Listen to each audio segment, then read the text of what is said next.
Cher ami, vous avez plus de 70 ans et votre médecin, d'une petite tape amicale sur l'épaule, vous a dit que 14,9 ou 140 sur 90, c'est la norme pour votre âge. Oubliez immédiatement cette formule, jetez-la aux oubliettes, parce qu'aujourd'hui, ensemble, nous allons démanteler le mythe le plus dangereux, le plus insidieux et malheureusement le plus répandu en cardiologie moderne. Ce mythe est un véritable fléau qui, chaque jour, coûte des vies, brise des projets et transforme des seniors dynamiques en personnes dépendantes. Restez avec nous jusqu'à la fin et vous comprendrez pourquoi les chiffres que vous pensiez inoffensifs sur votre tensiomètre sont en réalité une véritable bombe à retardement, nichée au cœur même de votre système. Et surtout, vous saurez exactement comment réagir. Mais d'où vient cette fameuse idée que la tension devrait obligatoirement augmenter avec l'âge et que 14,9 serait presque une chance pour un septuagénaire? Les racines de cette idée reçue plongent dans le passé, dans la médecine du milieu du XXe siècle. À l'époque, les médecins ne disposaient pas de l'arsenal thérapeutique aussi efficace et sûr que nous avons aujourd'hui pour contrôler la tension. Les médicaments existaient, bien sûr, mais ils provoquaient souvent des effets secondaires sérieux que les personnes âgées toléraient très mal. De plus, la compréhension du vieillissement vasculaire était différente. Une théorie dominante affirmait qu'avec l'âge, les artères devenaient inévitablement rigides, même ossifiées. Pour que le cœur puisse faire circuler le sang à travers ces tuyaux moins élastiques et atteindre les organes vitaux, il était censé avoir besoin d'une pression plus élevée. C'était un véritable cercle vicieux. Baisser la tension était risqué à cause des effets secondaires des traitements, et ne pas la baisser semblait logique selon cette ancienne physiologie. C'est ainsi qu'est née la notion de tension élevée acceptable ou normale pour l'âge. Les médecins choisissaient, pensaient-ils, le moindre mal, mais la médecine a progressé. Ce qui était une prudence justifiée il y a 50 ans est devenu aujourd'hui une ignorance potentiellement mortelle. Bien, attaquons d'emblée le point essentiel. Une tension artérielle de 140-90 mm de mercure, ce n'est pas la norme, ni à 70 ans, ni à 80, ni même à 90 ans. Selon toutes les recommandations cliniques internationales modernes, qu'elles soient européennes, américaines ou russes, ces chiffres représentent la première étape de l'hypertension artérielle, ou, plus simplement, de l'hypertension. C'est un diagnostic, c'est une maladie, c'est un état qui nécessite une attention particulière, un suivi et, dans la grande majorité des cas, un traitement. Imaginez que vous ayez 37,5 degrés de température. Ce n'est pas 39, bien sûr. Vous pouvez aller travailler, vaquer à vos occupations. Mais appelleriez-vous cela normal? Non. Vous savez que votre corps est le siège d'un processus inflammatoire, que quelque chose ne tourne pas rond. C'est exactement la même chose pour votre tension. 140/90, ce n'est pas une crise hypertensive foudroyante qui vous ferait perdre connaissance sur le champ. C'est ce processus inflammatoire insidieux qui détruit lentement mais sûrement vos vaisseaux sanguins de l'intérieur, jour après jour, mois après mois, année après année.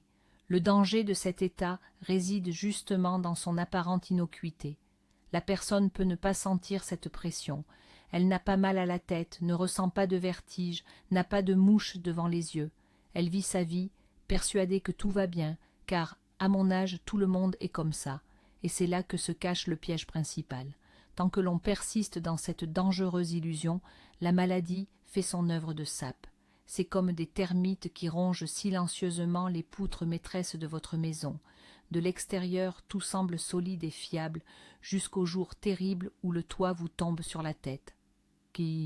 Dans notre cas, ce toit qui s'effondre, c'est l'AVC, l'accident vasculaire cérébral, c'est l'infarctus, c'est l'insuffisance cardiaque ou rénale. Par conséquent, la première chose à faire est de changer votre perception. Cessez de considérer la maladie comme une normalité liée à l'âge. Reconnaissez que 140/90 est un problème qui doit être résolu, et non une simple particularité de l'âge à laquelle il faut se résigner. C'est le premier et le plus important pas vers le maintien de votre santé et pour prolonger une vie active et épanouie. Afin de bien comprendre pourquoi même une légère hausse de la tension artérielle peut être si destructrice, visualisons un instant nos vaisseaux sanguins. Idéalement, une artère n'est pas un simple conduit, c'est un organe complexe, vivant. Sa paroi intérieure, l'endothélium, est une fine couche de cellules, délicate et incroyablement lisse, comme de la soie. Cet endothélium assure des fonctions vitales. Il régule la souplesse du vaisseau, prévient la formation de caillots, thromboses, et contrôle les échanges entre le sang et les tissus. Imaginez maintenant que dans ce système si délicat, le sang circule en permanence sous une pression excessive. Que signifie 140 mm de mercure? C'est exactement comme essayer d'arroser de fines violettes avec la lance d'un pompier. Ce surplus de pression frappe littéralement l'endothélium. Il le traumatise, provoquant des micro-fissures et des dommages invisibles à l'œil nu. Bien sûr, l'organisme tente de colmater ces dégâts. Comment? Il dépêche une véritable équipe de réparation sur les lieux de l'accident, les plaquettes et le mauvais cholestérol, les lipoprotéines de basse densité. Il recouvre ces micro-lésions, formant ainsi la plaque d'athérosclérose. Au début, ce processus protège l'artère contre l'éclatement, mais le problème crucial, c'est que la tension, elle, reste trop élevée. Elle continue de marteler les parois, provoquant sans cesse de nouveaux traumatismes. L'équipe de réparation travaille sans relâche. La plaque grossit, se superpose, comme une stalagmite dans une grotte. Avec le temps, cette plaque prend de plus en plus d'ampleur, réduisant le diamètre du vaisseau. Le sang ne peut plus y circuler librement.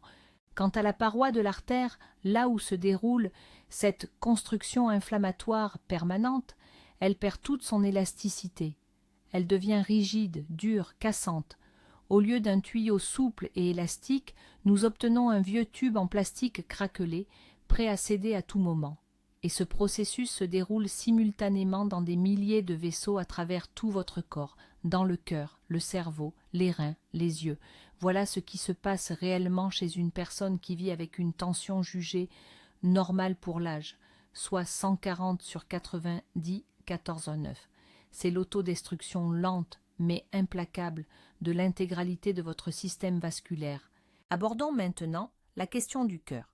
Après tout, c'est le moteur principal de notre système circulatoire et c'est aussi la première victime de l'hypertension. Que doit faire le cœur quand il est obligé de propulser le sang à travers des vaisseaux qui sont rétrécis et devenus rigides?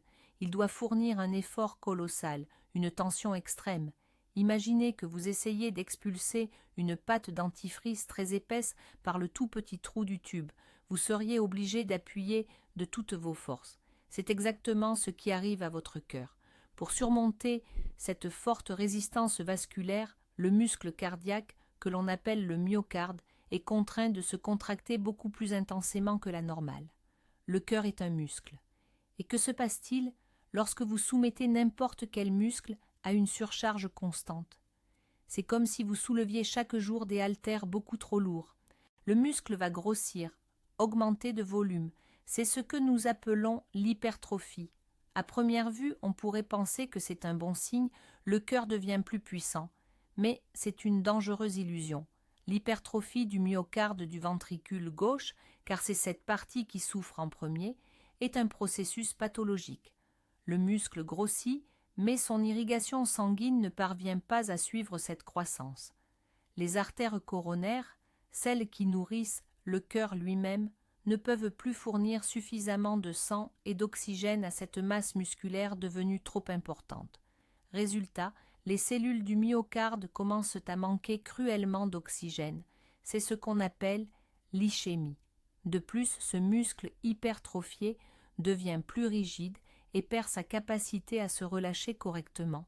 Cela perturbe le remplissage du cœur en sang et mène à terme au développement d'une affection très grave, l'insuffisance cardiaque chronique. Le patient commence alors à souffrir d'essoufflement, d'œdème et il se fatigue très vite. Son cœur, tout simplement, s'épuise. Il s'use, comme un cheval de course qu'on aurait trop sollicité. Il a travaillé à plein régime pendant des années, luttant contre cette pression que certains qualifiaient de normale pour l'âge. Et à un moment donné, sa réserve finit par s'épuiser. Cela peut se manifester par un infarctus du myocarde, une crise cardiaque, où une partie du muscle meurt faute d'irrigation, ou, dans le pire des cas, par une mort subite d'origine cardiaque. Voilà le véritable prix à payer pour avoir cru au mythe de la tension liée à l'âge. L'organe cible suivant, celui qui encaisse le choc terrible de l'hypertension, c'est notre cerveau. C'est un organe qui consomme énormément d'énergie. Pesant à peine 2% de la masse corporelle, il consomme jusqu'à 20% de tout l'oxygène et des nutriments que reçoit le corps. Pour fonctionner, il exige une irrigation sanguine parfaite assurée par des vaisseaux sanguins extrêmement fins et fragiles. Mais qu'arrive-t-il à ces vaisseaux face à une pression constante de 140 sur 90 ? C'est exactement le même processus destructeur que nous avons déjà évoqué. Les parois des artères qui nourrissent le cerveau s'épaississent, perdent leur élasticité et leur diamètre se rétrécit à cause des plaques d'athérosclérose. Cela entraîne un trouble chronique de la circulation cérébrale. Le cerveau manque constamment d'oxygène et de glucose. Comment cela se manifeste-t-il ? Au début, les symptômes peuvent être vagues. Troubles de la mémoire, baisse de la concentration, fatigue rapide lors d'un effort intellectuel, bourdonnement d'oreilles, vertige. Beaucoup de gens mettent ça sur le compte de l'âge, de la fatigue, de n'importe quoi, sauf sur la tension qui, selon eux, est dans la norme. Progressivement, la personne réfléchit moins bien, elle a du mal à trouver ses mots, elle oublie les événements récents. Ce processus s'appelle la démence vasculaire, ou plus simplement la sénilité, et l'hypertension en est une des causes principales. Mais ce n'est pas le pire. Le danger le plus redoutable qui guette le cerveau en cas d'hypertension, c'est l'AVC, l'accident vasculaire cérébral. Il existe 2 types d'AVC. Le premier, l'AVC ischémique, arrive lorsqu'une plaque d'athérosclérose présente dans un vaisseau cérébral se déchire. Un caillot ou thrombus se forme, bloquant totalement la circulation. La zone du cerveau privée de nourriture meurt. Le second, l'AVC hémorragique, survient quand la paroi d'un vaisseau, fragilisée et modifiée par l'hypertension, ne supporte pas un pic de tension et se rompt. Cela provoque une hémorragie dans le cerveau qui comprime et détruit le tissu cérébral.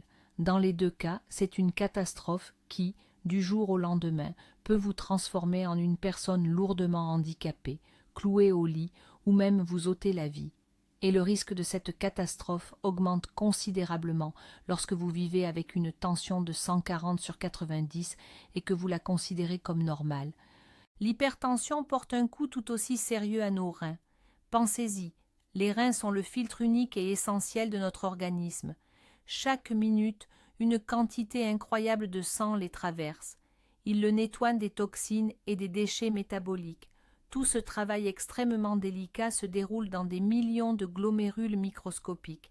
Ces glomérules ne sont, en réalité, qu'un enchevêtrement de minuscules vaisseaux, des capillaires. Imaginez maintenant que le sang arrive dans ces fragiles capillaires, aux parois si fines, mais sous une pression constamment trop élevée. Cette surpression excessive déforme et finit par détruire la structure délicate de ces filtres rénaux. Les parois des capillaires s'épaississent, se sclérosent, c'est-à-dire qu'elles sont remplacées par du tissu cicatriciel. C'est ce qu'on appelle la néphrosclérose. Petit à petit, un par un, ces glomérules cessent de fonctionner. Les reins deviennent alors de moins en moins efficaces pour nettoyer le sang. Les toxines qui auraient dû être évacuées par l'urine commencent à s'accumuler dans l'organisme. C'est l'insuffisance rénale chronique. Le vrai problème, c'est que ce processus, tout comme pour le cœur et le cerveau, se développe très lentement et silencieusement. Au début, on ne sent absolument rien. Les premiers symptômes, fatigue, faiblesse générale, gonflement, ce que l'on appelle les œdèmes, ou des changements dans l'aspect de l'urine, n'apparaissent que lorsqu'une grande partie du tissu rénal est déjà détruite, et ce, de manière irréversible. À un stade avancé, le seul recours pour le patient est l'hémodialyse, une procédure de filtration artificielle du sang qui contraint la personne pour le restant de sa vie, ou bien la transplantation rénale. C'est une épreuve extrêmement difficile. Et le plus regrettable, c'est que dans la majorité des cas, cette situation est due à une hypertension mal traitée, ou pas traitée du tout. Des gens vivent des années avec une tension à 140-150, pensant que c'est normal à leur âge, sans ce doucier qu'ils sont en train de détruire lentement leurs reins. Lorsque le problème devient évident, il est souvent trop tard pour faire machine arrière et changer les choses en profondeur. C'est pourquoi surveiller votre tension, ce n'est pas seulement protéger votre cœur et votre cerveau, c'est aussi le facteur clé pour garder des reins sains jusqu'à un âge très avancé. Penchons-nous maintenant sur les chiffres et la médecine factuelle. Le mythe de la tension normale pour l'âge a été complètement pulvérisé par les résultats de vastes études scientifiques. L'une des plus marquantes s'appelle SPRINT. Ses conclusions ont été publiées en 2015. Plus de 9000 personnes de 50 ans et plus, présentant un risque cardiovasculaire élevé, y ont participé. Les participants ont été répartis en 2 groupes.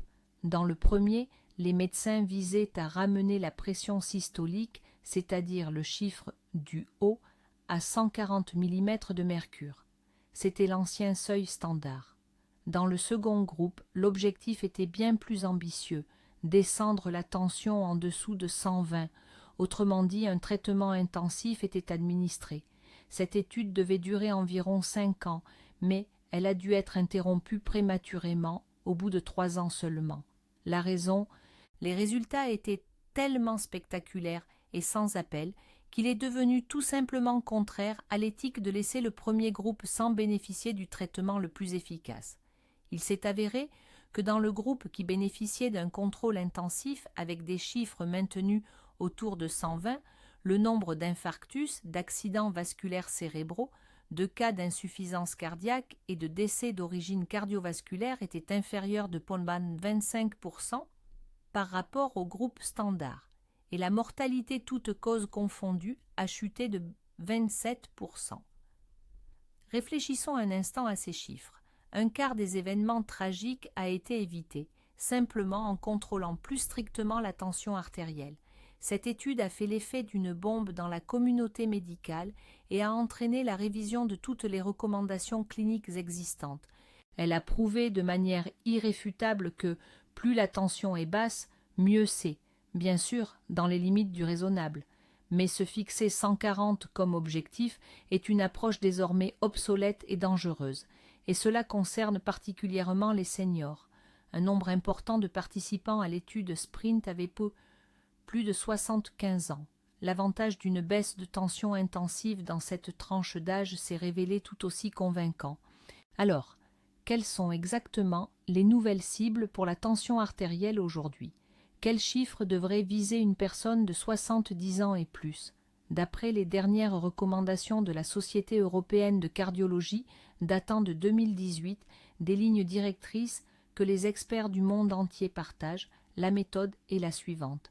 Si vous êtes traité pour de l'hypertension et que vous avez entre 65 et 80 ans, votre pression systolique, c'est-à-dire le chiffre du haut, devrait idéalement se situer dans la fourchette de 130 à 139 mm de mercure. Attention, ce n'est valable que si le traitement est bien toléré. Retenez bien que même 139, c'est la limite supérieure acceptable, ce n'est absolument pas la norme. La cible idéale à atteindre, c'est même un chiffre inférieur à 130. Quant à la pression diastolique, le chiffre du bas, elle doit rester sous les 80. En clair, pour la plupart des seniors, l'objectif est 130 sur 80, voire moins. Comparez cela à l'ancienne idée reçue, le mythe du 140 sur 90. La différence est énorme. Ce n'est pas juste une question de 10 ou 20 points sur l'appareil de mesure. Derrière ces chiffres se cachent des vies sauvées, des AVC et des infarctus évités, et surtout des années de vie active et de qualité préservée. Il est crucial de savoir que ces objectifs ne sont pas sortis du chapeau. Ils sont le fruit de l'analyse des données de centaines de milliers de patients à travers le monde. C'est le résultat de décennies de recherches scientifiques rigoureuses. Ignorer ces preuves aujourd'hui, ce serait un peu comme soigner une infection avec des remèdes de grand-mère alors qu'on a les antibiotiques. La médecine avance et nous devons profiter de ces progrès. La principale avancée en cardiologie, concernant l'hypertension, c'est de comprendre qu'il n'existe aucune hypertension sans danger. Tout écart par rapport à l'idéal de 120 sur 80 comporte des risques. L'objectif, à la fois pour le médecin et pour le patient, est de minimiser ces risques en maintenant la tension au niveau le plus bas possible, tout en s'assurant que ce niveau reste confortable et totalement sûr pour vous personnellement. À ce stade, une question légitime peut se poser. N'est-il pas dangereux de faire chuter la tension artérielle à ce point chez les seniors? En effet, il existe un autre mythe, étroitement lié au premier. Si l'on réduit fortement la pression artérielle d'une personne âgée, on risque de perturber l'irrigation sanguine du cerveau, de provoquer des syncopes, voire de développer une démence. Cette crainte partagée par les patients, mais aussi, hélas, par certains médecins de la vieille école, est très présente. C'est ce qu'on appelle la peur de l'hypotension orthostatique, cette chute brutale de la tension lorsque l'on passe de la position couchée à la position debout. Il est vrai qu'un tel effet secondaire est possible avec les traitements antihypertenseurs, surtout au début du traitement ou si le dosage n'est pas correctement ajusté. Cependant, les études modernes, y compris l'essai SPRINT que nous avons déjà cité, ont démontré qu'avec une approche thérapeutique bien menée, ces risques sont minimes et ne dépassent en aucun cas l'énorme bénéfice d'une réduction de la tension. Dans le groupe de traitement intensif de l'étude SPRINT, on a effectivement noté un nombre légèrement supérieur de cas de syncopes et de chutes, mais, et c'est le point essentiel, le nombre de blessures graves résultant de ces chutes était identique dans les deux groupes. Par contre, le nombre d'AVC et d'infarctus du myocarde, si l'on se souvient bien, a diminué d'un quart. Que choisiriez-vous? Un risque hypothétique et peu probable de faire une chute et d'avoir un bleu, ou un risque bien réel et élevé de faire un AVC et de finir paralysé? La réponse me semble évidente. Le mot-clé ici, c'est l'approche prudente et bien menée. Traiter l'hypertension chez les seniors relève de l'art. Le médecin doit ajuster la thérapie avec une extrême prudence, en commençant par de faibles doses, en les augmentant progressivement, tout en surveillant constamment l'état du patient. Il est essentiel d'utiliser des médicaments modernes qui agissent doucement et durablement, sans provoquer de fortes variations de pression. Il faut également former le patient aux règles de sécurité, se lever lentement du lit, éviter les mouvements brusques. Avec cette approche, atteindre ces chiffres cibles, soit une tension inférieure à 130/80, est absolument sûr et même vital pour la grande majorité des personnes âgées. Alors, pourquoi ce mythe de la norme liée à l'âge est-il si tenace malgré toutes les preuves scientifiques solides? Pourquoi entend-on encore chez le généraliste ou à l'hôpital la fameuse phrase « Écoutez, madame, qu'attendez-vous? À 80 ans, 15,9, c'est votre tension de croisière, votre pression de travail. » Les causes sont multiples. La première raison, c'est l'inertie intellectuelle. Les médecins qui ont fait leurs études il y a 30 ou 40 ans ont absorbé des dogmes un peu dépassés.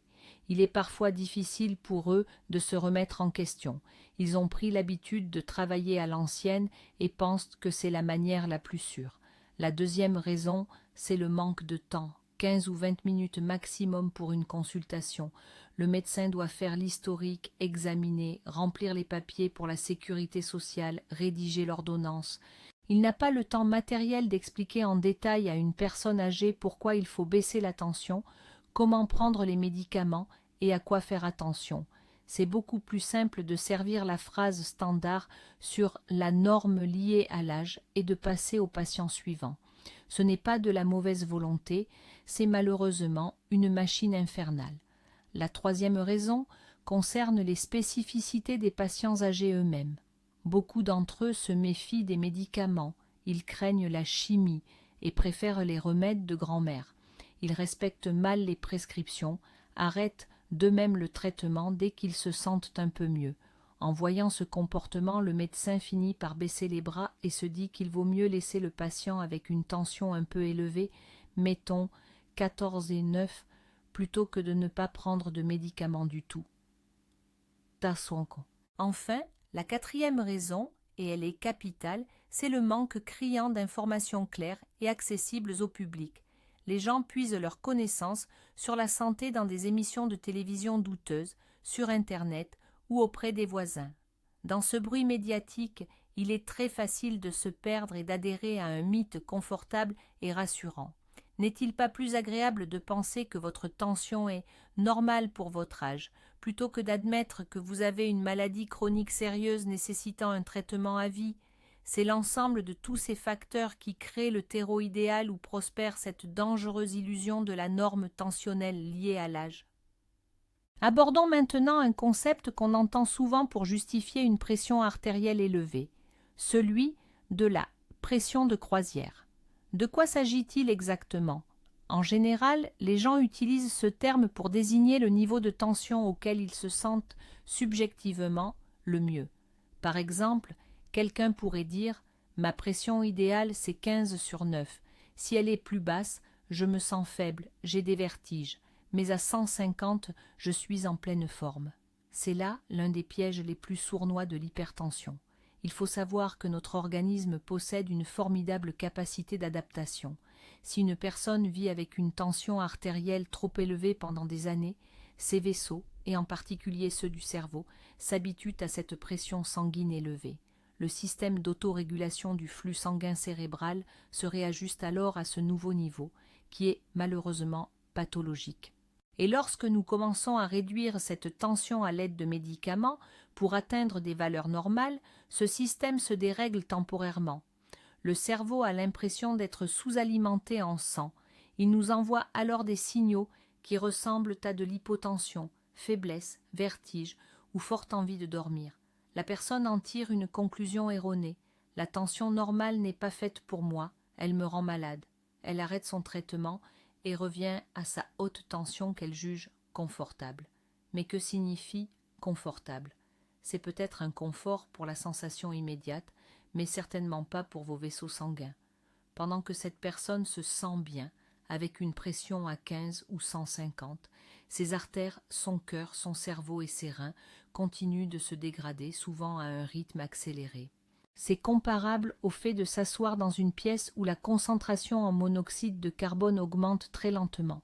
Au début, on ne sent rien, on peut même ressentir une chaleur agréable et une somnolence, mais au final, cela mène à la catastrophe.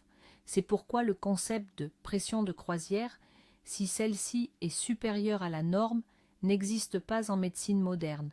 Il existe uniquement le concept de tension habituellement élevée à laquelle le corps s'est malheureusement adapté. Le rôle d'un bon médecin n'est pas de céder à cette mauvaise adaptation, mais plutôt de rééduquer l'organisme lentement, progressivement et avec beaucoup de prudence à vivre avec une tension normale. Ce processus peut prendre quelques semaines, voire plusieurs mois, mais il est absolument essentiel pour la santé et pour la survie du patient. Il faut prêter une attention toute particulière à la situation des personnes très âgées, celles de 80 à 85 ans et plus, surtout lorsqu'elles sont affaiblies, qu'elles souffrent de multiples pathologies associées et de ce qu'on appelle le syndrome de fragilité ou l'asthénie sénile. Dans ce cas, l'approche pour la réduction de la tension doit être encore plus prudente et surtout plus personnalisée. Pour cette catégorie de patients, il est vrai que nous ne disposons pas d'une base de preuves aussi solide que pour les plus jeunes. Les grandes études cliniques ont tendance à exclure ces patients dits fragiles. Le médecin doit donc évaluer le bénéfice potentiel face au risque potentiel avec une extrême minutie. Une baisse trop agressive de la tension chez une personne fragile peut être dangereuse. Cela peut provoquer des chutes, une altération de la fonction rénale ou des troubles de la circulation cérébrale. Cela dit, même dans cette situation, une tension de 160 ou 170 sur 100 n'est absolument pas la norme. Cela reste un facteur de risque important. Simplement, les objectifs thérapeutiques peuvent être moins stricts. Par exemple, pour un patient fragile de plus de 80 ans, un objectif acceptable sera d'avoir une pression systolique inférieure à 150 mm de mercure. Le principe fondamental ici est de ne pas nuire, primum non nocere. Le traitement commence par de très faibles doses d'un seul médicament, et la dose est augmentée, ou titrée, très lentement et avec une grande prudence, tout en surveillant constamment le ressenti du patient et ses chiffres de tension. Il est crucial d'évaluer non seulement les chiffres affichés par le tensiomètre, mais aussi l'état général de la personne, ses fonctions cognitives, sa capacité à se prendre en charge ou la présence de vertiges. En revanche, si la personne de 85 ans est en pleine forme, active et ne présente pas de problème associé majeur, alors les mêmes règles que pour les septuagénaires s'appliquent. Son objectif de tension se situera toujours autour de 130 à 139. L'âge sur la carte d'identité n'est pas le critère principal. L'âge biologique et l'état de santé général sont beaucoup plus importants, mais dans aucune de ces situations, le chiffre de 140 sur 90 n'est considéré comme l'objectif idéal ou comme une norme. Au mieux, pour les patients très affaiblis, cela peut représenter la limite supérieure acceptable, mais en aucun cas un indicateur de bonne santé. Chers amis, abordons un sujet crucial, l'importance de bien prendre sa tension. C'est vraiment la pierre angulaire du diagnostic et du suivi de l'hypertension. Si la mesure est incorrecte, les chiffres sont faux et cela peut conduire votre médecin et vous à prendre des décisions inappropriées concernant votre traitement. Il existe quelques règles d'or à respecter. Règle d'or numéro 1, le calme. Il est indispensable de prendre votre tension dans un environnement serein après vous être reposé pendant 5 à 10 minutes. Évitez absolument de le faire juste après un effort physique, un stress émotionnel ou la consommation d'un café ou d'une cigarette. Tout cela risque de fausser et de majorer artificiellement vos résultats. Deuxième point, la posture. Asseyez-vous confortablement, le dos bien appuyé contre le dossier de la chaise. Gardez les pieds à plat sur le sol, sans croiser les jambes. La règle essentielle est que votre bras, celui sur lequel vous mesurez, doit reposer sur une surface plane comme une table et se trouver à la hauteur de votre cœur. Troisièmement, le positionnement du brassard. Le brassard de votre tensiomètre doit être placé sur le bras nu, pas par-dessus les vêtements, environ 2 à 3 cm au-dessus du pli du coude. Très important, la taille du brassard doit correspondre à la circonférence de votre bras. S'il est trop petit, les chiffres seront trop hauts. S'il est trop large, ils seront trop bas. Quatrième règle, pendant la mesure, ne parlez pas et ne bougez pas. Restez immobile et silencieux. Cinquièmement, la moyenne. Effectuez 2 à 3 mesures, en espaçant chacune d'elles d'1 à 2 minutes, et notez la valeur moyenne. Enfin, sixième et dernière règle, la régularité et le carnet. Mesurez votre tension de façon régulière, idéalement 2 fois par jour, le matin au réveil et le soir avant de vous coucher. Et surtout, tenez un carnet de bord. Ce sont ces données recueillies à la maison et non la mesure unique faite chez le médecin ou la fameuse hypertension de la blouse blanche, fausse, souvent le résultat, qui constitue l'information la plus précieuse pour ajuster votre traitement. Les tensiomètres automatiques modernes sont des appareils fiables et précis, à condition bien sûr qu'ils soient utilisés correctement. N'hésitez pas à demander à votre médecin ou à votre infirmière de vous montrer la bonne méthode. Vérifiez aussi que votre appareil domestique est bien étalonné. Ce simple geste, effectué dans les règles de l'art, peut fondamentalement améliorer l'efficacité de votre suivi et vous éviter de graves erreurs thérapeutiques. Alors, que faire si vous ou vos proches enregistrez régulièrement une tension artérielle de 14/9 ou plus? Premièrement, et c'est crucial, ne paniquez pas, mais ne négligez surtout pas cette situation. Il faut bien comprendre que ce n'est pas simplement normal pour votre âge, mais plutôt le signe d'une condition médicale qui mérite toute votre attention. La deuxième étape est de prendre rendez-vous chez un bon professionnel de santé, que ce soit votre médecin traitant ou un cardiologue. Et là, il est essentiel de trouver un spécialiste qui soit à jour, qui ait une approche moderne.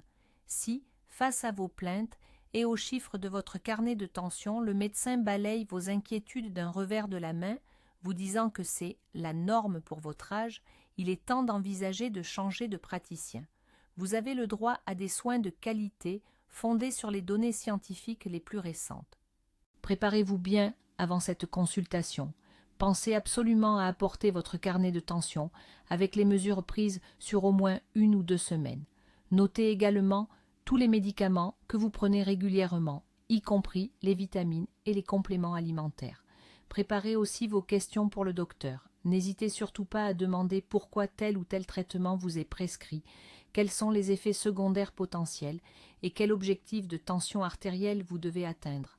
Votre rôle est de devenir un acteur essentiel de votre propre traitement et non un simple exécutant passif. Le médecin vous prescrira probablement des examens complémentaires pour évaluer l'état des organes cibles, un électrocardiogramme, une échographie cardiaque, ainsi que des analyses de sang et d'urine. C'est indispensable pour avoir une vue complète de votre état de santé et choisir la thérapie la plus adaptée et la plus sûre. Gardez à l'esprit que le traitement de l'hypertension n'est pas un sprint mais un marathon. C'est un engagement sur le long terme qui demande de la discipline et de la patience. Mais la récompense de ce marathon, c'est votre propre santé et votre qualité de vie. Le traitement moderne de l'hypertension, ce n'est pas uniquement prendre des médicaments. Les méthodes non médicamenteuses, c'est-à-dire les changements de notre mode de vie, jouent un rôle immense, souvent décisif. Et cela reste tout aussi crucial à un âge avancé qu'en étant jeune. Le premier point essentiel, c'est l'alimentation. L'ennemi principal quand on souffre d'hypertension, c'est le sel de cuisine. Le sodium qu'il contient retient l'eau dans le corps, ce qui augmente le volume sanguin et fait monter la tension.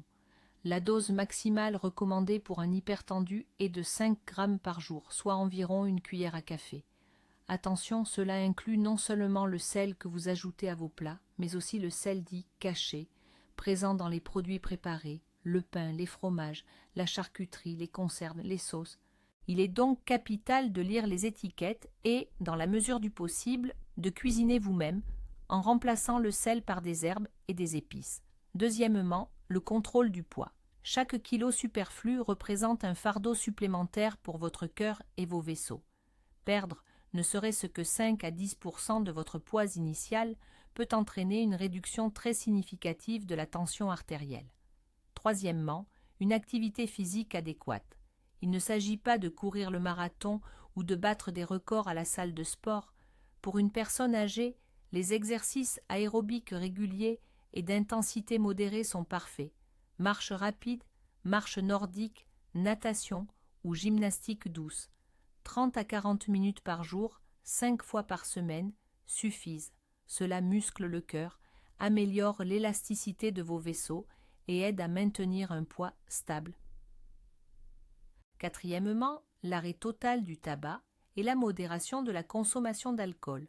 La nicotine provoque des spasmes vasculaires et augmente brutalement la tension, tandis que l'alcool, s'il est consommé en excès, favorise également le développement de l'hypertension. Sachez que toutes ces mesures sont efficaces. Parfois, au tout premier stade de la maladie, le simple fait de modifier votre hygiène de vie permet de normaliser la tension sans avoir recours aux médicaments. Mais même si un traitement médicamenteux vous a déjà été prescrit, ces règles restent fondamentales. Elles augmentent l'efficacité de vos médicaments et peuvent même permettre d'en réduire les doses.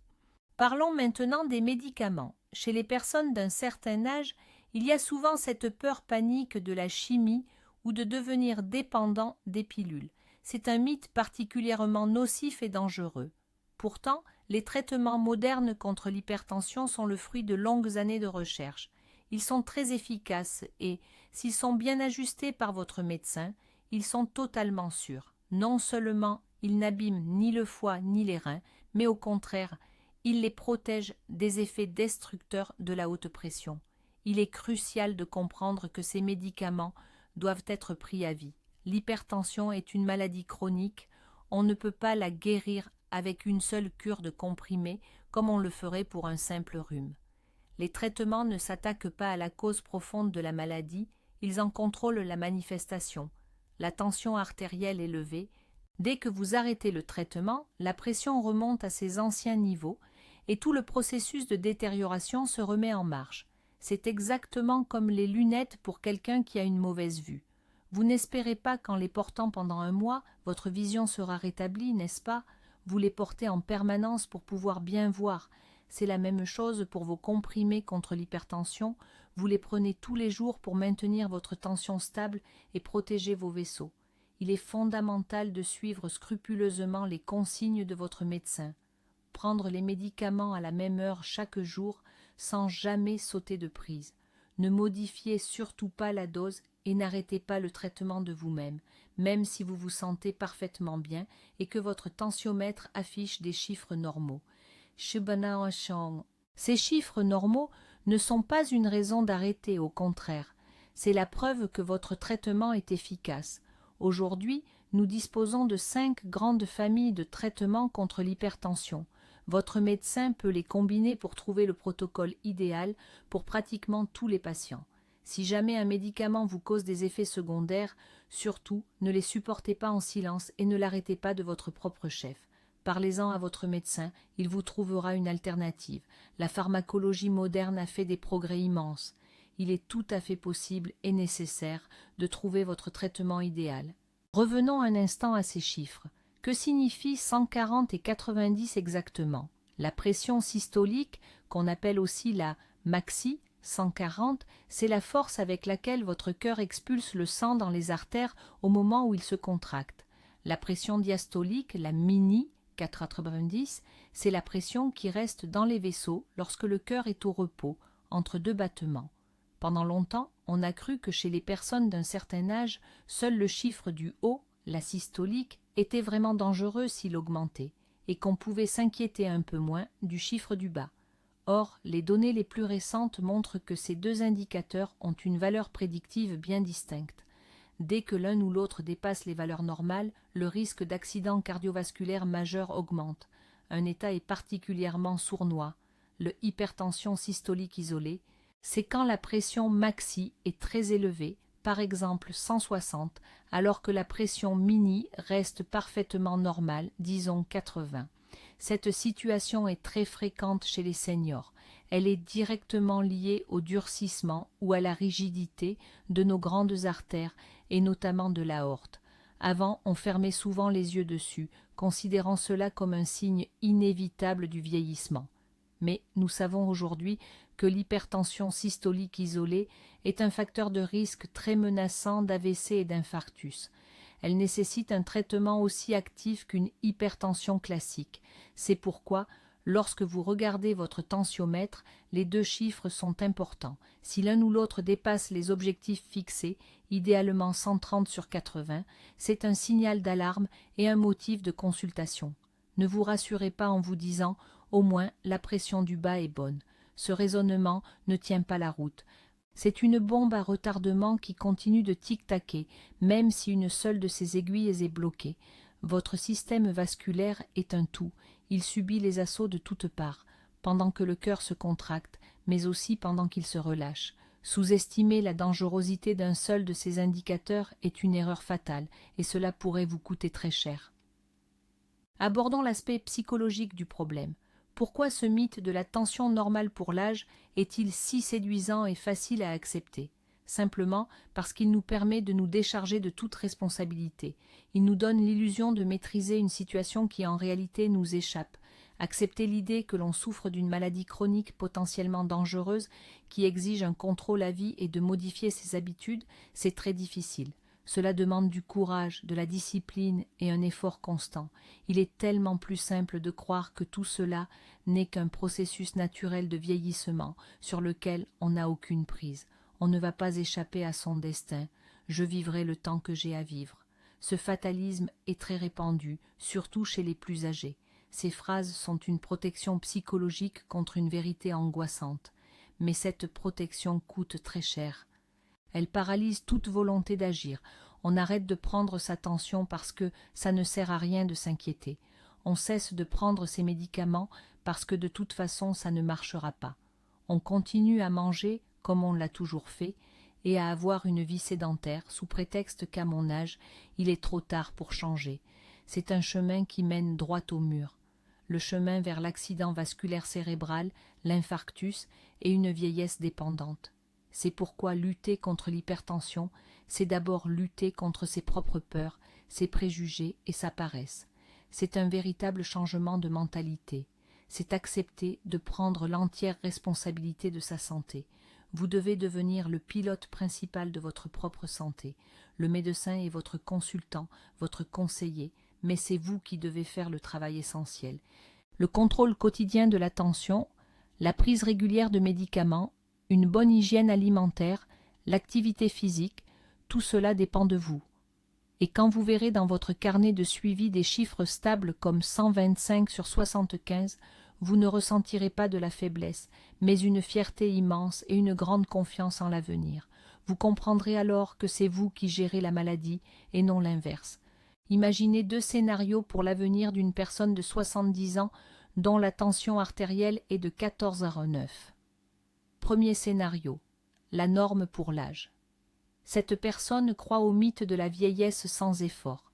Elle ne mesure sa tension qu'irrégulièrement, ne prend pas ses médicaments constamment et pense que de légers vertiges ou un sifflement dans les oreilles, c'est simplement dû à l'âge.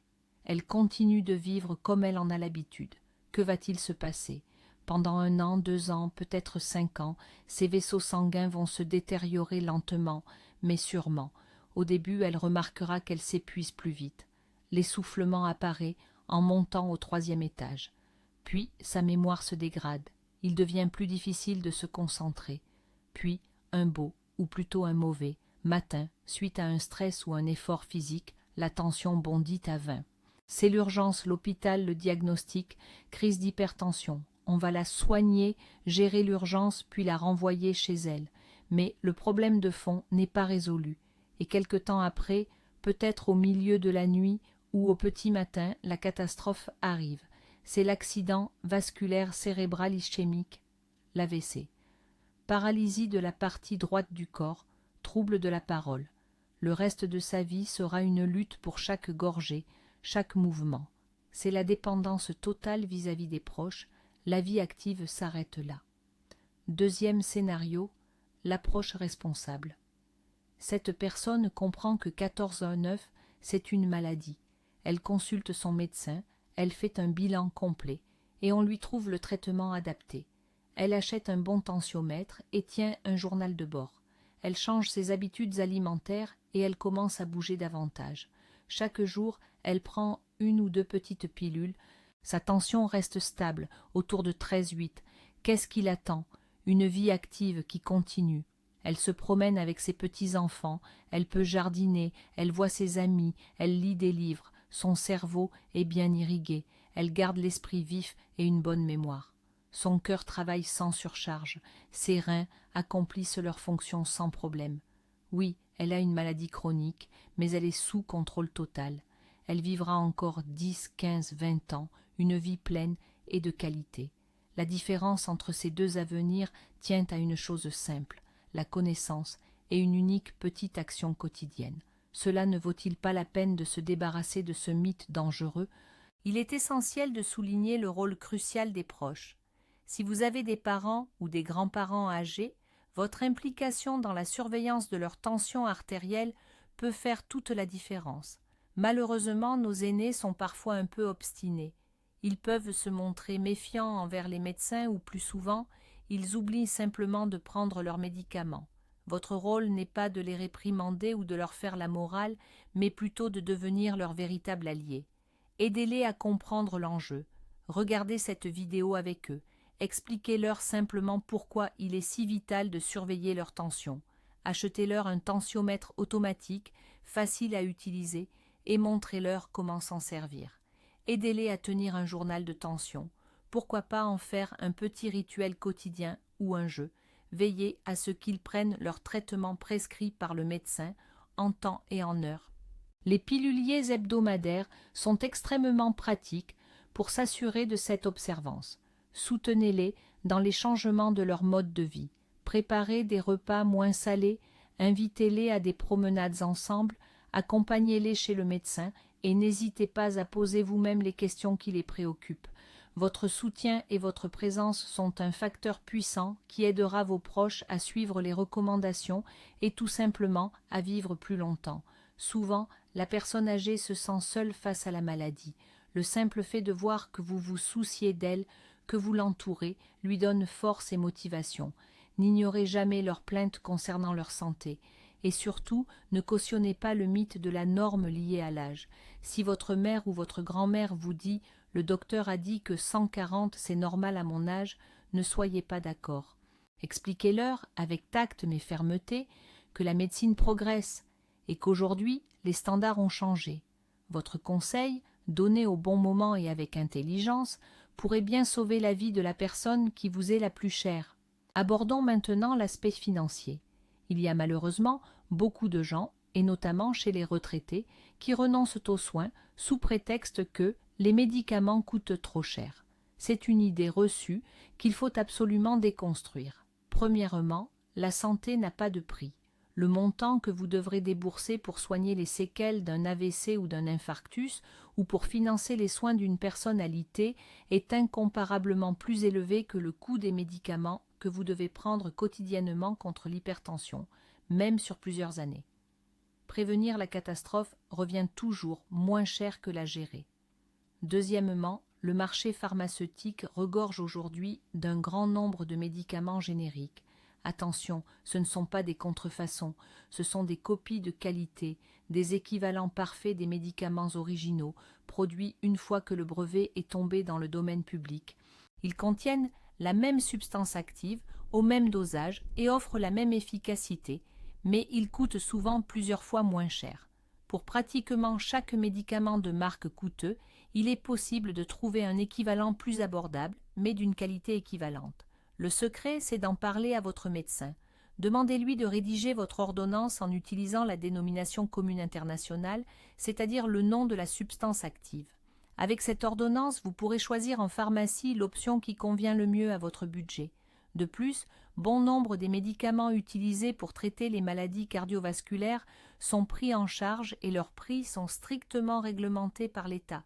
Pour les affections de longue durée, la prise en charge peut même être de 100%. Par conséquent, l'argent ne doit jamais être un obstacle à votre traitement, car l'inaction, elle, vous coûtera beaucoup plus cher. Ne faites pas d'économie sur votre santé.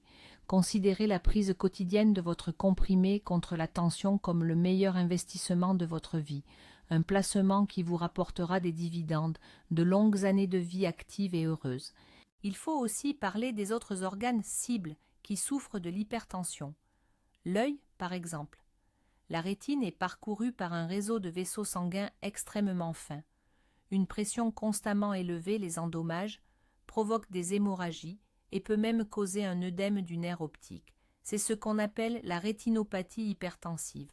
Au début, on ne sent rien, c'est asymptomatique. Mais avec le temps, cela mène à une baisse progressive de la vue, pouvant aller jusqu'à la cécité totale. Pour un patient hypertendu, une visite régulière chez l'ophtalmologue est donc indispensable. En examinant le fond de l'œil, il peut directement observer l'état de vos vaisseaux sanguins.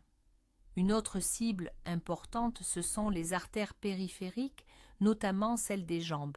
L'athérosclérose, cette maladie qui épaissit les vaisseaux, est aggravée par l'hypertension et réduit leur diamètre. Le résultat, c'est que les muscles des jambes sont mal irrigués. On voit apparaître ce qu'on appelle la claudication intermittente, une douleur vive et lancinante dans les mollets dès que l'on marche, obligeant la personne à s'arrêter. Dans les cas les plus graves, ce manque d'oxygène peut entraîner la gangrène et la nécessité d'amputer le membre concerné. L'hypertension est donc une maladie véritablement systémique. Elle ne s'attaque pas qu'à un seul organe. Elle détruit tout le réseau vasculaire du corps, littéralement de la tête aux pieds. Il n'y a pas un seul organe, pas un seul tissu qui ne souffre pas de cette mauvaise irrigation sanguine et de cette pression excessive constante. C'est pourquoi, en contrôlant votre tension, vous ne faites pas que protéger votre cœur et votre cerveau contre l'AVC ou l'infarctus. Vous protégez aussi votre vue, vos reins et vos jambes. Vous protégez votre organisme tout entier. Cette approche globale vous assure un meilleur bien-être et une bonne qualité de vie pour de longues années. Beaucoup de gens ont peur de commencer un traitement en se disant « si je commence, je vais devoir prendre ces pilules toute ma vie ». C'est vrai, mais pourquoi cette idée devrait-elle vous effrayer ? Des millions de personnes diabétiques prennent de l'insuline ou des médicaments toute leur vie. Ceux qui souffrent d'hypothyroïdie prennent des hormones thyroïdiennes à vie. Ça ne leur pose aucun problème, car ils savent que c'est indispensable pour vivre. Alors, pourquoi y a-t-il tant de préjugés contre les traitements pour la tension ? Prendre votre comprimé contre l'hypertension devrait devenir une partie aussi naturelle et routinière de votre journée que de vous brosser les dents. Vous n'oubliez jamais de vous brosser les dents, car vous savez que c'est de la prévention contre les caries. Eh bien, c'est la même chose ici. Vous prenez ce comprimé pour prévenir un AVC, un accident vasculaire cérébral. Ce n'est pas un signe de faiblesse, c'est un signe de sagesse et de responsabilité. La médecine moderne nous a donné une chance incroyable, celle de gérer notre santé et d'éviter des maladies graves. Refuser cette opportunité à cause de simples préjugés est, pour le moins, irrationnel. Regardez la situation sous un autre angle. Prendre des médicaments à vie, ce n'est pas une condamnation, c'est votre sésame pour une vie longue et active. C'est le petit prix à payer pour pouvoir voir grandir vos petits-enfants et vos arrière-petits-enfants, pour continuer à voyager, pour profiter de vos loisirs et pour vous réjouir de chaque nouvelle journée. Est-ce qu'un ou deux comprimés par jour, c'est vraiment une trop grande concession pour un tel bonheur? Changez votre approche du traitement, ne le voyez pas comme un fardeau, mais comme un allié fidèle dans votre quête de santé et de longévité. Vous verrez à quel point votre vie sera plus simple et plus sereine quand vous saurez que votre principale menace est sous contrôle. Parlons un peu de l'impact du stress. C'est l'un des facteurs les plus puissants qui font monter la tension. Lorsqu'on est stressé, notre corps libère de l'adrénaline et de la noradrénaline. Ces hormones obligent notre cœur à battre plus vite et nos vaisseaux sanguins à se contracter. C'est une vieille réaction physiologique de fuite ou combat, essentielle pour la survie de nos ancêtres. Sauf que dans notre monde actuel, le stress est généralement chronique, psychologique, émotionnel. Nous ne fuyons plus les tigres à dents de sabre. Nous nous inquiétons des nouvelles, nous nous disputons avec nos proches, nous angoissons pour l'avenir. Et pourtant, la réaction de notre organisme, elle, ne change pas. Ces surcharges psycho-émotionnelles permanentes maintiennent notre système cardiovasculaire dans un état de tension chronique, ce qui favorise l'apparition et la progression de l'hypertension. C'est particulièrement vrai pour les personnes âgées, qui se sentent souvent seules, s'inquiètent pour leur santé ou leur situation financière. C'est pourquoi gérer son stress est une composante essentielle du contrôle de votre tension. Qu'est-ce que cela comprend? Premièrement, la normalisation du sommeil. Une bonne nuit de sommeil réparateur, c'est le meilleur des remèdes contre le stress. Deuxièmement, les techniques de relaxation, la gymnastique respiratoire, la méditation, l'auto-hypnose. Même de simples respirations profondes et lentes pendant 10 à 15 minutes par jour peuvent réduire considérablement l'anxiété et faire baisser votre tension artérielle. Troisièmement, des activités qui vous font plaisir et vous changent les idées, des loisirs, discuter avec des gens agréables, écouter votre musique préférée, faire des promenades dans la nature. Il est essentiel d'apprendre à détourner votre attention des pensées anxiogènes vers quelque chose de positif. Bien sûr, il est impossible d'éliminer complètement le stress de sa vie, mais apprendre à y réagir correctement sans lui permettre de détruire votre santé, c'est un objectif tout à fait réalisable et primordial pour chaque personne, surtout si vous souffrez d'hypertension. Faisons le point sur les fausses idées liées au mythe de la norme liée à l'âge, que nous avons réussi à déconstruire aujourd'hui. Premier mythe, avoir 14,9, c'est normal quand on est âgé. La vérité, c'est le premier stade de l'hypertension et cela exige une prise en charge médicale. Deuxième mythe, la tension doit augmenter avec les années. La vérité. Chez un sujet en bonne santé, la tension artérielle reste stable toute la vie. Une élévation est toujours un signe de maladie des vaisseaux. Troisième mythe, le principal, c'est de se sentir bien, peu importe les chiffres. La vérité, l'hypertension est un tueur silencieux. Elle peut évoluer sans symptômes pendant des années, faisant des ravages à l'intérieur. Vous devez vous fier uniquement aux mesures du tensiomètre. Quatrième mythe, j'ai ma propre tension de croisière, si elle est plus basse, je ne me sens pas bien. La vérité, il s'agit d'un symptôme d'adaptation anormale de votre cerveau à une tension trop élevée. Il faut rééduquer progressivement votre organisme à vivre avec des chiffres normaux. Cinquième mythe, il est dangereux de faire trop baisser la tension des personnes âgées. La vérité. Avec une approche éclairée et progressive, réduire la tension aux objectifs fixés, en dessous de 13,8, est sans danger et absolument essentiel. Le risque de l'inaction est infiniment supérieur au risque du traitement. Sixième mythe. Les comprimés pour la tension sont de la chimie nocive. Il vaut mieux se soigner avec des plantes. La vérité. L'efficacité et la sécurité des médicaments modernes sont prouvées par des milliers d'études. Aucune méthode naturelle n'est capable de garantir un contrôle fiable de votre tension et la protection de vos organes vitaux. Copernic, septième mythe, on peut prendre un traitement quelque temps et être guéri. La vérité. L'hypertension est une maladie chronique qui nécessite un traitement continu et à vie. Mémorisez bien ces éléments. Partagez-les avec vos proches. La connaissance est votre meilleure arme contre cette maladie sournoise. Ne laissez plus des mythes dépassés et dangereux diriger votre vie et votre santé. On se demande souvent, est-ce qu'il faut encore soigner l'hypertension après un accident vasculaire cérébral, AVC ou un infarctus? N'est-ce pas trop tard? La réponse est claire, nette et sans appel. Ce n'est pas seulement nécessaire, c'est une obligation absolue.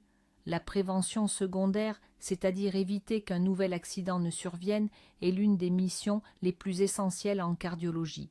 Si des plaques d'athérosclérose, ces dépôts graisseux, existent déjà dans les artères du cœur ou du cerveau, cela signifie que la personne fait partie d'un groupe à très haut risque. Pour ces patients, surveiller et maîtriser la tension est encore plus crucial que pour ceux qui n'ont pas eu ce type de problème. Un traitement bien ajusté, mis en place après un infarctus ou un AVC, permet de stabiliser ces fameuses plaques, d'empêcher qu'elles ne se fissurent ou ne forment des caillots. Cela améliore l'irrigation sanguine de l'organe touché et diminue le risque de récidive de manière significative, souvent de plusieurs dizaines de pourcents. D'ailleurs, les objectifs de tension pour ces patients sont souvent plus stricts. On est très exigeant sur les chiffres. De plus, d'autres types de médicaments sont systématiquement ajoutés au protocole de soins. Je pense notamment aux statines pour faire baisser le taux de cholestérol et aux antiagrégants pour fluidifier le sang. C'est une approche globale et complète dont le but est d'arrêter la progression de la maladie et d'éviter un nouveau drame. Donc, si vous ou un de vos proches avez subi un accident cardiovasculaire, ce n'est absolument pas une raison pour baisser les bras. Au contraire, c'est le signal le plus fort qui vous invite à prendre votre santé en main avec la plus grande des rigueurs. Votre qualité de vie après un infarctus ou un AVC dépend directement de l'assiduité avec laquelle vous allez surveiller votre tension et appliquer scrupuleusement les recommandations de votre médecin. C'est votre seconde chance et il ne faut surtout pas la gâcher. Parlons maintenant d'une erreur très fréquente chez les personnes qui souffrent de problèmes de tension. L'automédication. On écoute les conseils du voisin, on voit une publicité à la télévision et hop, on se dit « ce médicament a marché pour X, pourquoi pas pour moi, je vais l'essayer ». Attention, c'est une approche extrêmement risquée. Premièrement, il n'existe pas de pilule miracle pour l'hypertension qui conviendrait à tout le monde. Choisir le bon traitement est un processus strictement individuel. Votre médecin doit tenir compte de votre âge, de vos antécédents médicaux, comme le diabète, les problèmes rénaux ou les maladies coronariennes, ainsi que des résultats de vos analyses, notamment le taux de cholestérol. Ce qui est parfait pour une personne peut être inefficace, voire dangereux pour vous. Deuxièmement, le dosage est crucial. Seul votre médecin est qualifié pour déterminer la quantité exacte de médicaments dont vous avez besoin, et surtout pour ajuster cette dose au fil du temps. Troisièmement, les différents médicaments agissent différemment. Très souvent, pour obtenir un résultat stable, il faut combiner 2 ou 3 produits issus de familles distinctes. Seul un spécialiste peut élaborer ce schéma thérapeutique complexe et adapté. Au mieux, l'automédication sera inefficace. Vous perdrez un temps précieux pendant lequel votre maladie continuera de progresser. Au pire, vous pourriez nuire gravement et de façon irréparable à votre santé. Par exemple, certains traitements sont strictement contre-indiqués si vous avez des problèmes rénaux ou cardiaques préexistants, et leur prise pourrait entraîner de sérieuses complications. Retenez ceci. Pour le traitement de l'hypertension, la seule source fiable de prescription est votre médecin traitant. Ne vous fiez pas aux conseils de personnes non compétentes. Votre santé est un bien trop précieux pour vous permettre de faire des expériences dangereuses. On ne peut pas parler de ce sujet sans aborder un point crucial, l'association de l'hypertension et du diabète. C'est un duo mortel, une combinaison extrêmement dangereuse qui multiplie le risque de complications cardiovasculaires. En fait, le diabète et l'hypertension s'attaquent à la même cible, nos vaisseaux sanguins. Le diabète endommage la paroi interne des vaisseaux, l'endothélium, et la rend particulièrement vulnérable au mauvais cholestérol. De son côté, l'hypertension aggrave tout, elle accélère la formation des plaques d'athérome. Ensemble, ils agissent comme deux complices qui détruisent votre organisme avec une force décuplée. C'est pourquoi, chez les personnes diabétiques, le contrôle de la tension artérielle est absolument primordial. Les objectifs à atteindre sont même beaucoup plus stricts. Si pour une personne âgée standard, une tension de 135 sur 85 peut encore être considérée comme acceptable, pour un diabétique, ce sont déjà des chiffres beaucoup trop élevés. Leur objectif, c'est d'atteindre 130 sur 80 ou moins, et idéalement, d'être encore plus bas si c'est bien toléré par l'organisme. De plus, pour soigner l'hypertension chez le diabétique, on privilégie certaines classes de médicaments, comme les inhibiteurs de l'ECA et les sartans.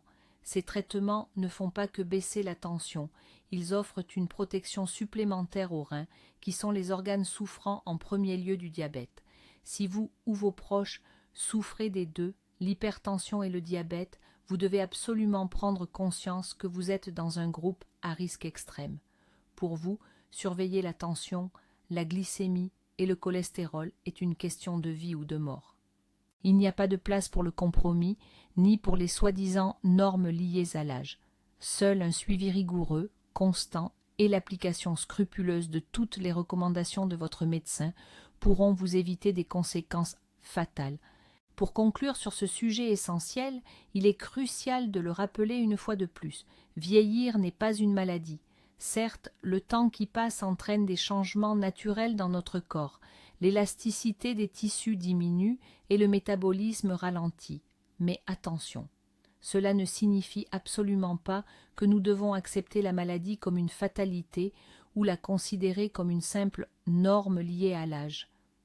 L'hypertension artérielle, par exemple, n'est pas un simple accessoire de la vieillesse, c'est une pathologie qu'il faut et qu'on peut soigner quel que soit notre âge. La médecine moderne nous donne aujourd'hui tous les moyens nécessaires pour vivre longtemps, pour rester actifs et en pleine forme. Nous avons la possibilité de garder un esprit clair et une bonne vitalité physique jusqu'à un âge très avancé. La clé de cette réussite, c'est la prévention et la prise en charge rapide des maladies chroniques, dont la plus importante reste l'hypertension artérielle.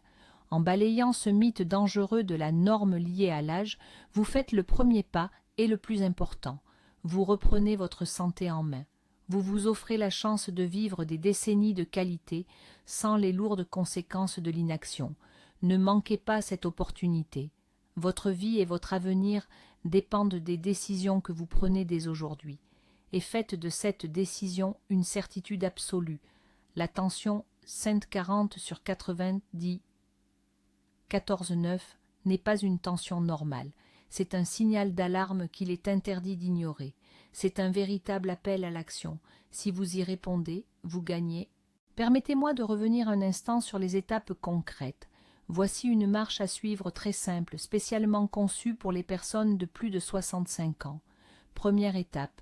Procurez-vous un tensiomètre automatique avec un brassard qui se place sur le bras et non sur le poignet. Ceux pour le poignet sont souvent moins précis chez les personnes d'un certain âge. Deuxième étape. Commencez à tenir un journal de tension. Prenez votre mesure 2 fois par jour, matin et soir, dans le calme, en respectant bien les règles de prise. Notez scrupuleusement les résultats, et ce, pendant au moins 2 semaines consécutives. Troisième étape, analysez ces résultats. Si les moyennes de votre tension dépassent de façon constante 135 sur 85 mm de mercure, c'est le moment de consulter votre médecin traitant. Si ces chiffres montent au-dessus de 140 sur 90, cela justifie une consultation médicale urgente. Quatrième étape, trouvez un bon spécialiste, un professionnel compétent, demandez conseil à votre entourage, lisez les avis et présentez-vous à la consultation avec votre journal de tension déjà rempli. Cinquième étape, suivez rigoureusement toutes les prescriptions de votre docteur. Faites les examens demandés, commencez à prendre les médicaments prescrits. Surtout, ne vous automédicamentez pas et ignorez les conseils des non-professionnels. Sixième étape, Modifiez votre hygiène de vie, réduisez votre consommation de sel, bougez davantage, surveillez votre poids et éliminez les mauvaises habitudes. 7e étape, continuez à surveiller votre tension régulièrement et revoyez votre médecin pour ajuster votre traitement si nécessaire. Votre objectif doit être de maintenir votre tension stable autour de 130/80. Cet algorithme simple est votre véritable feuille de route pour une longue vie en bonne santé. Suivez-le scrupuleusement et vous éviterez la plupart des risques majeurs liés à l'hypertension. Pour mieux comprendre, imaginez un instant que vos vaisseaux sont les routes d'une grande ville. Quand la tension est normale, 120/80 ou 12/8, ce sont des avenues larges et dégagées avec un revêtement parfait. Les véhicules, nos globules rouges, chargés d'oxygène circulent très vite, sans le moindre bouchon, et livrent tout ce dont chaque quartier de la ville, c'est-à-dire chacun de vos organes, a besoin. La ville est en pleine santé, elle prospère. Mais une tension à 140/90 ou 14/9, ce n'est plus ça du tout. Ce ne sont plus des avenues, ce sont des rues étroites, pleines de trous et de nids de poules avec des embouteillages permanents. Les véhicules avancent lentement, peinant à atteindre leur destination. Certains quartiers manquent alors de marchandises et les problèmes commencent à apparaître. Quant à la crise d'hypertension, c'est un accident majeur qui paralyse complètement la circulation sur la principale autoroute. La ville est en plein chaos. Aimeriez-vous vivre dans une ville avec de si mauvaises routes? Bien sûr que non. Votre corps, lui non plus, ne veut pas vivre avec des vaisseaux abîmés et malades. Prendre soin de votre tension, c'est comme s'occuper de l'infrastructure routière de votre monde intérieur. C'est la grande rénovation qui empêche les catastrophes et assure le bon fonctionnement de tous vos systèmes vitaux. Ne laissez pas vos routes intérieures devenir des voies impraticables, maintenez-les en parfait état, et votre corps vil vous servira fidèlement de longues, très longues années.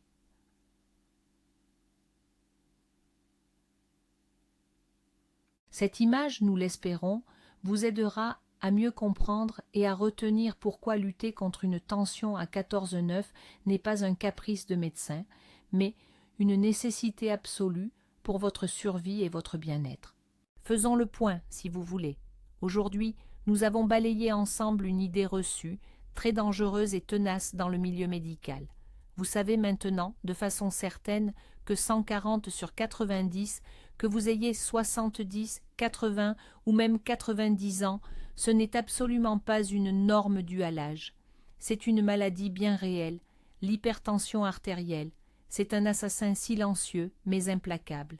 Année après année, il détruit vos vaisseaux, fatigue votre cœur, prive votre cerveau de la nutrition essentielle et met vos reins à rude épreuve. Nous l'avons bien vu, les données scientifiques les plus récentes et les recommandations cliniques sont claires. Pour la majorité des seniors, la tension cible, celle qui est la plus sûre et la plus efficace, doit être en dessous de 130/80, et atteindre cet objectif est tout à fait réalisable avec une stratégie de traitement bien menée et quelques ajustements dans votre hygiène de vie. Ne laissez pas de vieilles idées reçues ou un faux sentiment de confort vous voler des années de vie active et épanouie. Votre santé, c'est votre affaire, vous en êtes le premier acteur. N'ignorez pas les signaux que vous envoie votre corps. Prenez votre tension régulièrement, notez-la dans un carnet et devenez un partenaire actif de votre médecin dans cette lutte pour la longévité. Merci beaucoup d'avoir regardé cette vidéo très importante jusqu'au bout. Si ce contenu vous a été utile, mettez-nous un petit pouce bleu et abonnez-vous à la chaîne pour ne rater aucun de nos prochains débunkages de mythes médicaux. Et surtout, partagez cette vidéo avec vos proches, vos parents, vos grands-parents, cela pourrait bien leur sauver la vie. Et maintenant, une question pour vous. Avez-vous déjà été confronté, vous ou vos proches, à ce fameux mythe de la norme due à l'âge? Qu'est-ce que votre médecin vous a dit à ce sujet?